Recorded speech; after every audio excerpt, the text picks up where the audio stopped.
Hi, and welcome to True Crime, a channel dedicated to the dark underworld of criminal activity carried out by gangsters, mobsters, cartel leaders, and others. Welcome to our video on 10 things Netflix is hiding about Pablo Escobar. Netflix's hit series Narcos introduced the world to the infamous drug lord Pablo Escobar and his notorious cartel. While the show has garnered widespread popularity, there are still many aspects of Escobar's life and the operations of his cartel that Netflix hasn't fully explored. Let's get started. Number 1. Narcos' original plan.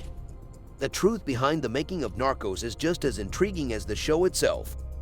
Netflix had initially planned for the story of Pablo Escobar to be a feature film, but as they delved deeper into his dark and twisted world, they quickly realized that a single movie wouldn't do him justice. They stumbled upon shocking revelations about the origins of his wealth, including a man named Cockroach and his grave-robbing past.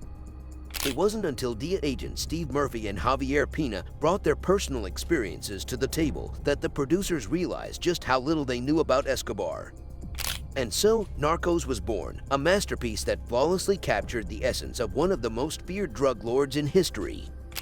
But it wasn't just the big picture that impressed viewers, even the smallest details were meticulously crafted. Bernardo Aparicio Garcia, who grew up in Escobar's Colombia, applauded the show for its accuracy and attention to detail. From the correct portrayal of ethnic diversity to the miniature facades of colonial village houses hanging on the walls of Pablo's mother's home, every detail added to the authenticity of the show. So, sit back and get ready to delve even deeper into the world of Pablo Escobar. With these hidden truths about his life and empire, you'll never see him the same way again. Number 2. Escobar's Recordings. If you thought you knew everything about Pablo Escobar from watching Narcos, think again. The truth is even more fascinating than the fiction portrayed on screen.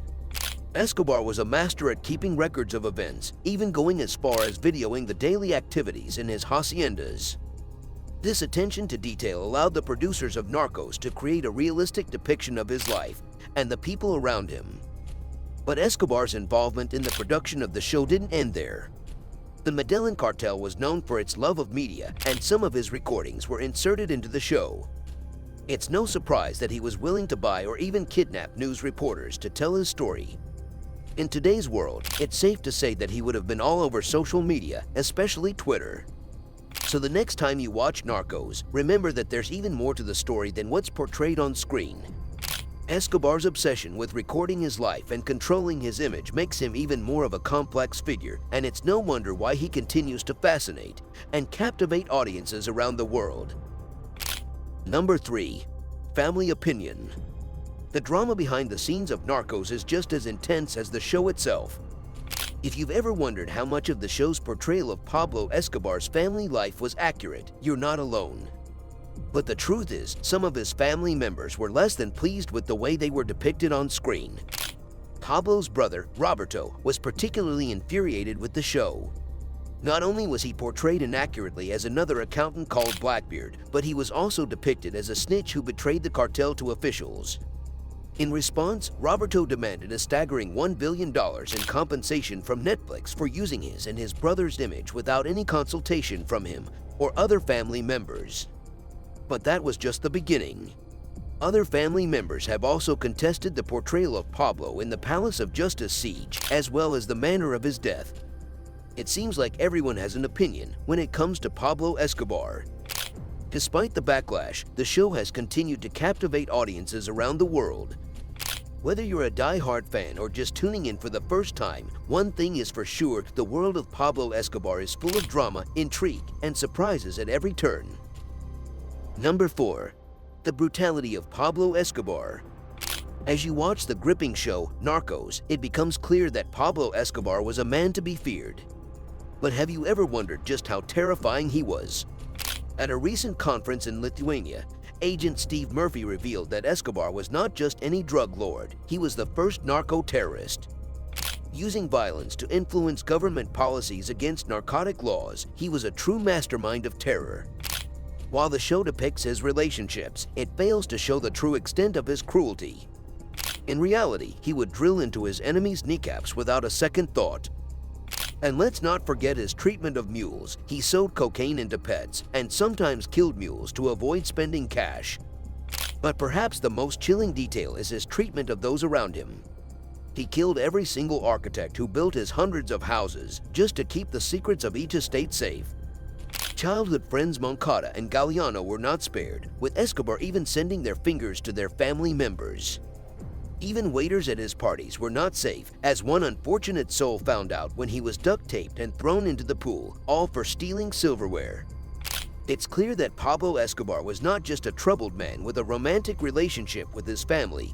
He was a ruthless criminal who stopped at nothing to get what he wanted. And while Narcos may have glossed over some of his darker deeds, there's no denying that he was one of the most terrifying men to walk the earth. Number 5. The True Nature of M19. When it comes to the portrayal of M19 in Narcos, there's a lot of disagreement among experts. While the show may depict the group as naive idealists, the reality is far more complex. M19 was one of the largest guerrilla groups in Colombia, and their ideologies included left-wing nationalism, revolutionary socialism, and cult theory inspired by Che Guevara. They were led by Ivan Moreno Ospina, an experienced guerrilla leader who had already fought in Venezuela and endured torture that nearly led him to suicide. In the show, he's depicted as Ivan Torres, a bumbling ex-college professor who knows nothing about guerrilla warfare. This is a gross misrepresentation of the facts, and it's thought unlikely that Ivan was killed by Pablo Escobar, as depicted in the show. M19 was a truly powerful group that struck fear in the hearts of many, including Leonardo Aparicio Garcia's aunt who barely escaped the Palace of Justice attack. It's clear that there's more to the story than what's depicted in Narcos, and we must seek out the truth to fully understand the complexities of Colombia's history. Number 6. Relation of Pablo with his family. The tangled web of truth and fiction that we weave when telling stories. In the case of the infamous drug lord Pablo Escobar, the line between reality and imagination can be a perilous one, especially when it comes to his relationships with those closest to him. One relationship in particular, that of Pablo and his son Juan Pablo, or Sebastian Mariquin, as he is now known, has been portrayed in vastly different ways.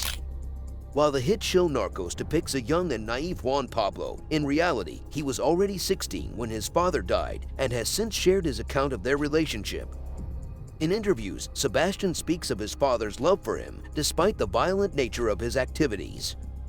He even recounts how Pablo taught him about drugs, warning him to consult him if he ever decided to try any. But Sebastian's memories are not all rosy.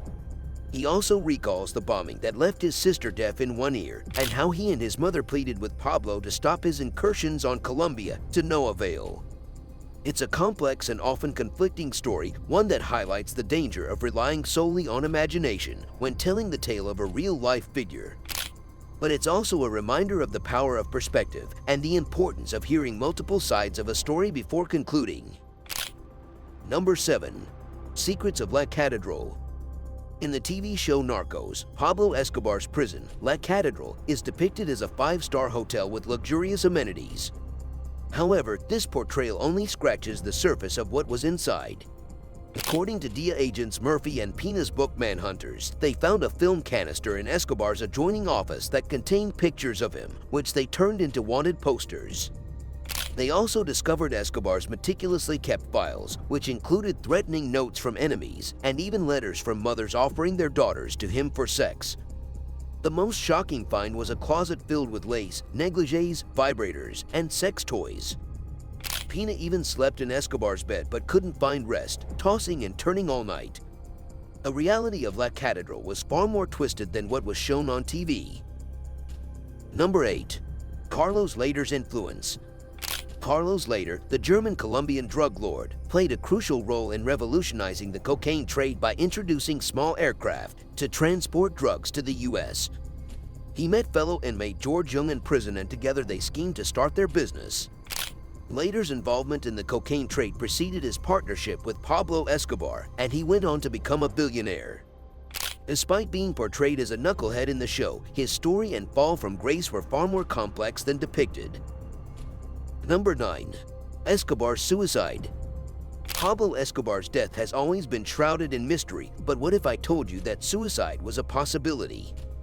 That's what Escobar's son, Juan Pablo, believes to be the truth. Escobar had always warned his family about the dangers of using the phone, knowing that authorities were monitoring cartel members. When Juan Pablo spoke to his father for the last time, Escobar seemed to be sacrificing himself to protect his family from interrogation. And when the police finally found him, he was shot multiple times with a bullet wound in his right ear, the same spot he had taught his son was the quickest way to die. Was it suicide or a strategic move to protect his loved ones? We may never know the truth, but one thing's for sure, the king of cocaine went out on his terms. Number 10. Wagner Moura's pro-drug stance. Wagner Moura's portrayal of Pablo Escobar in Narcos was nothing short of legendary. The Brazilian actor was a perfect fit for the role and brought the character to life in a way that made viewers feel like they were living through the drug lord's life. Interestingly, Moura and Escobar share more than just their looks. Moura is a strong advocate for the legalization of cocaine and believes that if the drug were legal, Escobar's legacy would be very different. He argues that in a world where drugs like cocaine were legalized, Escobar would be remembered as a successful entrepreneur who gave back to the poor. Most of the violence associated with his cartel was a result of trying to protect his business from the authorities. This raises an interesting question: should cocaine be legalized? What are your thoughts? Thank you for watching another amazing video from our true crime team. Like, comment, and subscribe. And stay tuned to our next real-life true crime video.